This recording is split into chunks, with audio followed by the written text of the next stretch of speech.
यदि पशु खड़ा ना हो पाए तो हमें क्या ट्रीटमेंट करना चाहिए। नमस्कार दोस्तों, न्यू डोडिया वेट्स क्लब में आपका स्वागत है। आज मैं आपके सामने एक बेहतरीन और नया केस लेके आया हूँ। ये देखिए, बफेलो काफ इस तरीके से हम कोशिश कर रहे हैं, कई कोशिश की जा रही है, खड़ा नहीं हो पा रहा है। पशु मालिक का कहना है कि पिछले 1 महीने से ये कंडीशन हो रही है, बहुत ज़्यादा समस्या आ रही है।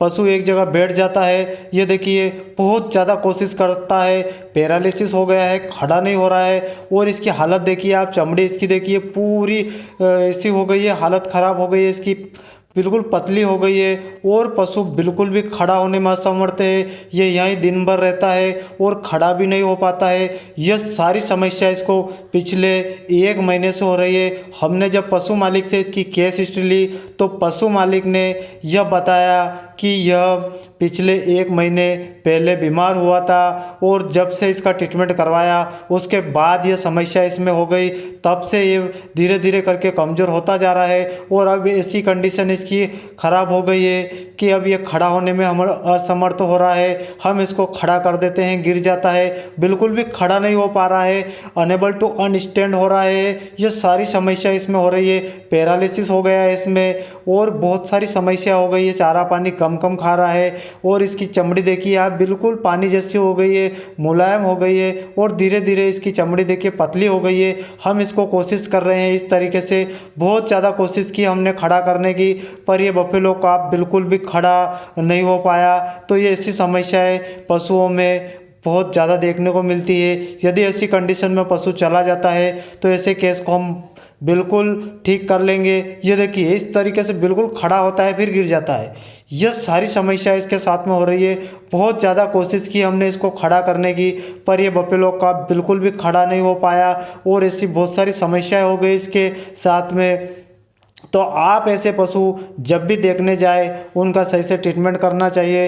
यदि आप समय रहते ऐसे पशुओं का ट्रीटमेंट कर लेते हैं तो आप ऐसे पशु को ठीक कर लेंगे। और यदि आप सही से इसका ट्रीटमेंट नहीं कर पाते हैं तो ऐसे पशु ठीक नहीं हो पाते हैं। और पशु मालिक भी क्या रहता है, छोटे पशु रहते हैं, उनका ध्यान नहीं दे पाते हैं या समय से ट्रीटमेंट नहीं करवाते हैं। ये पशु पिछले 1 महीने से बीमार है, पिछले 1 महीने से ये समस्या हो रही है, धीरे धीरे कमज़ोर होता जा रहा है और ऐसी हालत हो गई है कि अब ये बिल्कुल मरने की कंडीशन में आ गया है। तब जाके पशु मालिक ने इसका ट्रीटमेंट करवाया है। और ट्रीटमेंट यदि हम सही से कर लेते हैं तो हम ऐसे केस को पूरी तरीके से ठीक कर लेंगे। हमें फील्ड में जब भी ऐसा केस देखने को मिले, हमें पशु मालिक से ऐसे केस की पूरी केस हिस्ट्री लेना है। उसके बाद ये देखिए हम आपको चमड़ी भी देख रहे हैं, पूरी खुरदुरी हो गई है और ऐसी हालत हो गई है। हमने बहुत कोशिश की इसको खड़ा करने की, पर बिल्कुल भी खड़ा नहीं हो पाया। तो केस हिस्ट्री लेना बहुत ही ज़रूरी है पशु मालिक से। यदि आप इसकी केस हिस्ट्री ले लेते हैं तो हम ऐसे केस को ठीक कर लेंगे। और यदि आप सही से ऐसे केस का ट्रीटमेंट करते हैं तो आप ऐसे केस को बचा लेंगे। और यदि आपने ट्रीटमेंट समय से नहीं किया तो ऐसे केस को बचाना बहुत ही मुश्किल रहता है। साथियों, हमने ऐसे कई केस ठीक किए हैं। इसके पहले भी हमने एक पशु खड़ा नहीं हो रहा था, उसका वीडियो बनाया है और चैनल पे डाल रखा है, तो वो भी आप ज़रूर देखें, क्योंकि उसमें भी इससे ज़्यादा हालत ख़राब हो गई थी और हमने उसको ट्रीटमेंट से पूरी तरीके से ठीक कर दिया। पशु मालिक भी खुश हो गया और ऐसे केस को हम बचा लेंगे। यदि आप सही से ट्रीटमेंट कर लेंगे तो आप ऐसे केस को बचा लेंगे और आपका फील्ड में नाम हो जाएगा। हमने जब वो केस किया था, पशु मालिक उसका ट्रीटमेंट नहीं करवा रहे थे, हमें लाख कोशिशों के बावजूद उसका ट्रीटमेंट किया और लगातार हमने ऐसे केस का ट्रीटमेंट 5 दिन तक किया। यदि आप ऐसे केस का ट्रीटमेंट कर लेते हैं तो आप ऐसे केस को पूरी तरीके से ठीक कर लेंगे। तो साथियों, आप को जब भी ऐसे केस देखने को मिले, हमें पशु मालिक से पूरी चर्चा करना है, उसके बाद ट्रीटमेंट करना है। पशु मालिक क्या रहता है, लंबे समय तक छोटे पशुओं का ट्रीटमेंट नहीं करवाते हैं, तो हमें ऐसे केस का ट्रीटमेंट कम से कम 5 दिन करना है।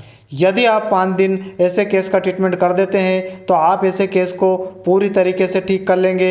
हम आपको इसका ट्रीटमेंट भी बताएंगे, इसका हमें क्या ट्रीटमेंट करना चाहिए। जब भी आपको फील्ड में ऐसे केस देखने को मिले, हम जो आपको ट्रीटमेंट बताएंगे, यदि आप वो ट्रीटमेंट कर लेते हैं तो आप ऐसे केस को पूरी तरीके से ठीक कर लेंगे।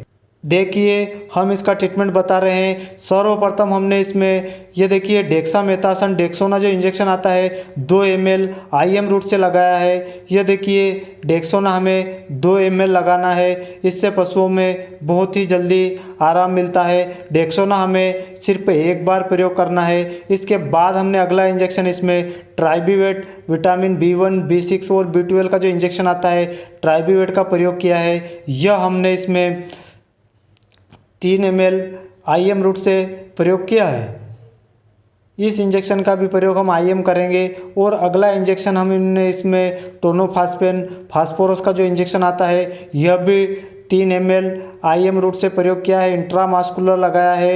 ये देखिए। और अगला इंजेक्शन हमने इसमें न्यूरोकाइंड प्लस जो आता है न्यूरोकाइंड प्लस 3 ml यह भी हमने 3 ml IM रूट से लगाया है। इस तरीके से हमने यह 4 इंजेक्शन का प्रयोग किया है। इस तरीके से यदि आप 4 इंजेक्शन का प्रयोग कर लेते हैं, इसके बाद हमें जो न्यूरोकाइंड इंजेक्शन आता है न्यूरोकाइंड प्लस, इसका प्रयोग हमें 3 ml रोज के हिसाब से 4 दिन और लगाना है। यदि 4 दिन और आप सिर्फ न्यूरोकाइंड प्लस लगा सकते हैं तो पशु पूरी तरीके से ठीक हो जाएगा।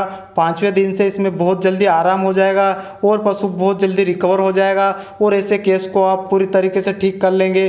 तो आप इस बात का विशेष ध्यान रखें कि न्यूरोकाइंड प्लस हमें लगातार 5 दिन तक देना है और बाकी इंजेक्शन का प्रयोग सिर्फ एक बार करना है।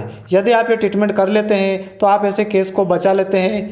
इस तरीके से आप ये ट्रीटमेंट करके देखिए। कैसा भी केस हो, इस कंडीशन में यदि चला जाता है तो आप उसको पूरी तरीके से ठीक कर लेंगे और पशु मालिक को भी फायदा हो जाएगा। तो आप जब भी फील्ड में ऐसे केस देखने जाए उनका सही से डायग्नोस करें, उसके बाद उन पशुओं का आप ट्रीटमेंट करें। आपको बेहतरीन रिजल्ट देखने को मिलेगा और आप ऐसे केस को ठीक कर लेंगे। आशा करता हूँ साथियों आपको मेरा वीडियो पसंद आया होगा। यदि वीडियो पसंद आया हो तो वीडियो को ज़्यादा से ज़्यादा लाइक एंड शेयर करें और चैनल को सब्सक्राइब करें। धन्यवाद।